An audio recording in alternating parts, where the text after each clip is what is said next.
Ukraine has reported a fresh wave of overnight Russian drone attacks with an air raid alert covering the entire country. So far, there have been no reports of casualties. These latest attacks follow a record barrage of over 350 drones and missiles launched by Russia at Ukrainian towns and cities on Sunday. At least 12 people were killed in Moscow's biggest attack on Ukraine from the air.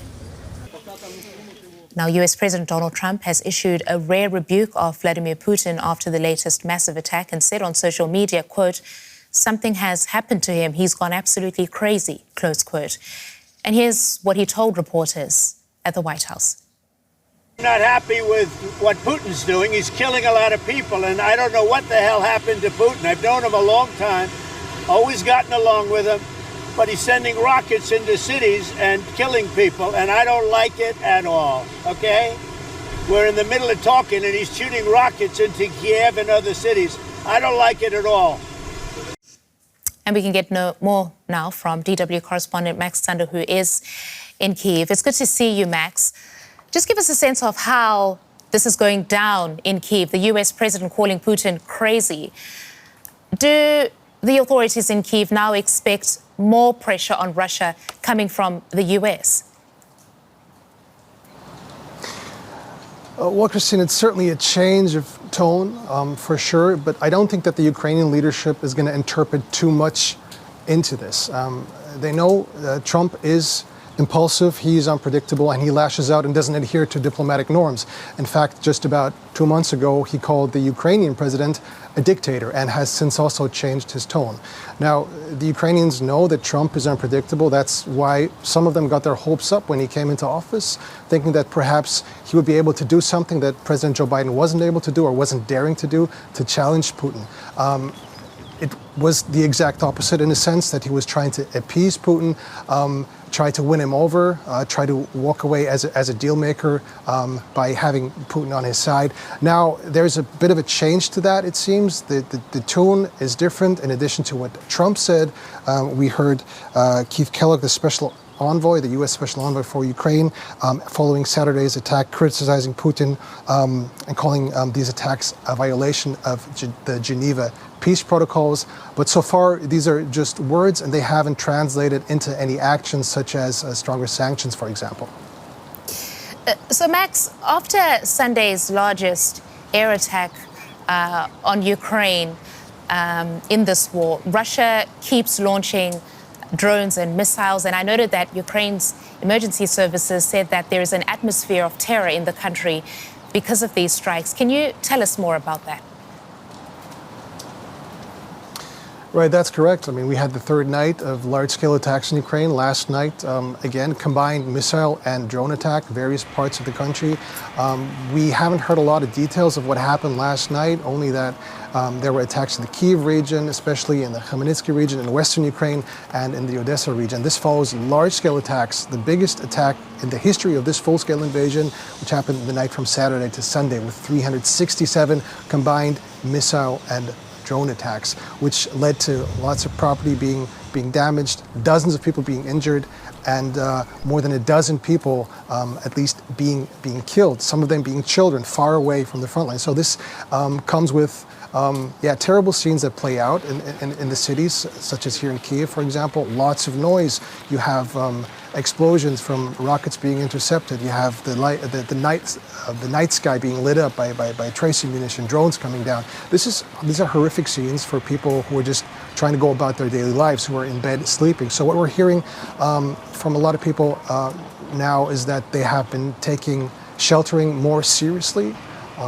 So people wake up in the middle of the night, they make the judgment call. They try to get some sleep because they have to get on with their lives the next day, or perhaps they go to the bathroom and spend the night there because they have at least two walls to protect them. What we're also seeing here in the capital is that more and more people have been going back to sheltering in the metro. So people taking their kids, going to the next metro station, spending the night on the platform in a sleeping bag, if they have one, just to make it through the night, because these large-scale attacks seem to also overwhelm the Ukrainian air defense systems. The missiles have become more advanced, and there is no 100% protection unless you are underground. All right. That's DW correspondent Max Zander giving us the picture there of how the situation is in Kyiv. As always, Max, we appreciate that. Thank you. And let's turn now to DW's Russia analyst, Konstantin Eggert, who is joining me from Vilnius. Good to see you, Konstantin. What are the reactions in Russia to Trump calling Vladimir Putin crazy? Do you think that the Russian president would be offended?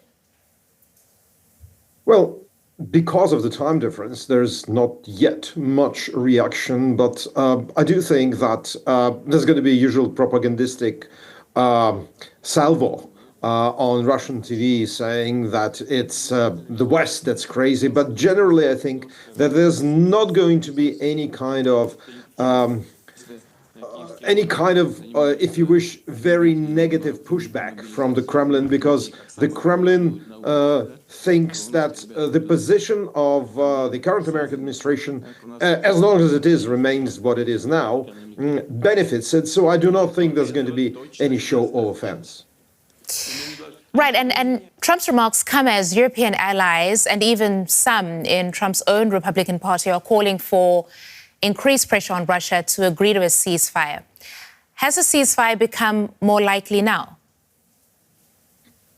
Well, I don't think so, because I think that Vladimir Putin is intent on pushing further with this war, and he sees no reason so far to stop it.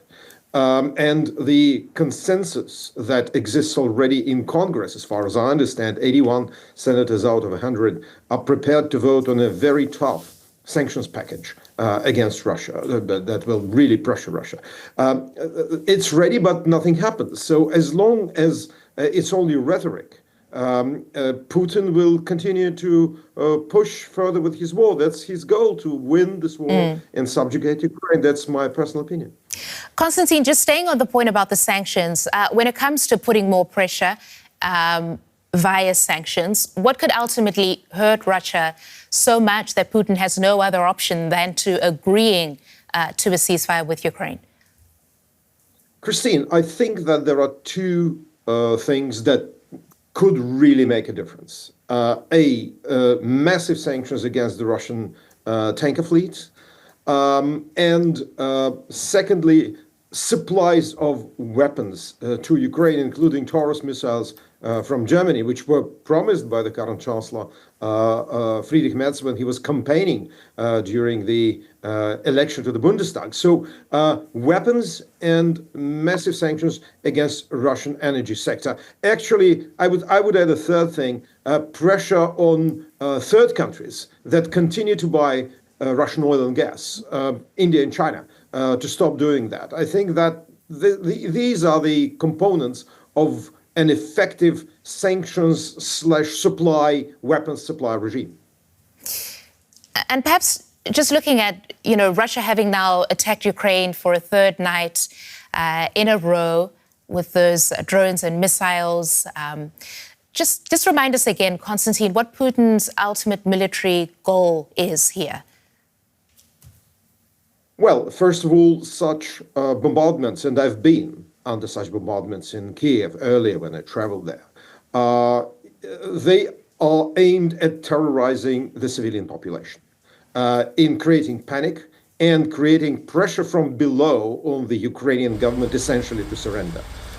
Personally, I do not think that Putin's ultimate goal is total occupation of the whole of Ukraine. He thinks that after Ukraine's defeat, he can put essentially a puppet government in Kiev that will be very much pliant and that will do Russia's bidding. I think that is the ultimate goal. All right. That's our Russia analyst, Konstantin Eggert. As always, Konstantin, thank you. Thank you.